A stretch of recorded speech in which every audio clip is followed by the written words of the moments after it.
खुलुमबाय नोंथांमोनखौ गोसो गोथारै बरायबाय। दिनै 17 नभेम्बर 2020 मंगलबार।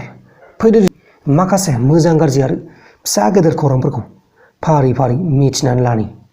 गिबि खौराङा जाबाय उत्तर प्रदेशनि फातेहपुराव सानै मानसिया ड्राग्स लानाय सोबनायनि बिबांनि सायाव नांलाय खमलाय खालामनानै सासे मानसिखौ बुथारदों।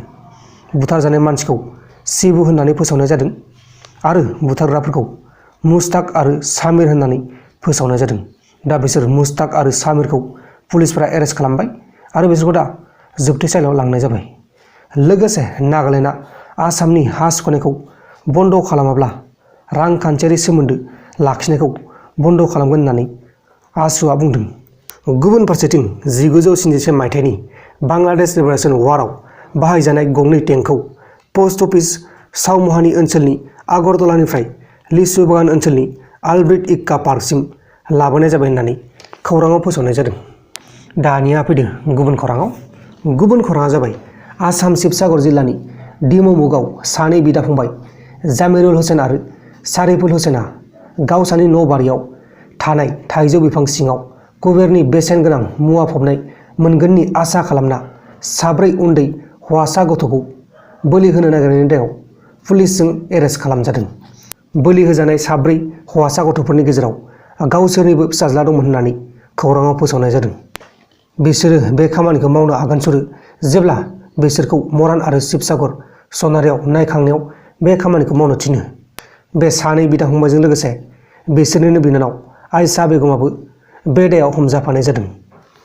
लोगोसे इन्डियान नेभि आर्मि आरो एयार फर्सआ नभेम्बरनि जोबथा सप्तायाव ब्रह्मस सुपारसनिक मिसाइलखौ इन्डियान अशेनाव टेस्ट खालामनो नागिरदों होननानै इन्डिया टुडे टिभिनि सिगाङाव बुंदों। गुबुन खौराङा जाबाय झारखन्ड गभर्नमेन्टआ बे बारनि छठ पुजाखौ दैमा बा फुख्रिफोराव खालामनायखौ कर'ना भाइरासखौ गोसारजानो गिना बन्द खालामदों। अब्ला दानिया फैदो गुबुन खौराङाव।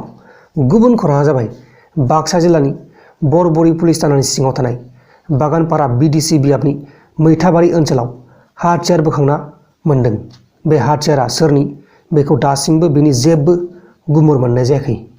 लोगोसे साइन्टिस्टफोरा गोदानै नायबिजिरनायाव मोननाय बायदिब्ला कर'ना भाइरासनि थाखाय सुबुंनि मेलेमनि गोहोआ गोबां गोहोम गोग्लैयो।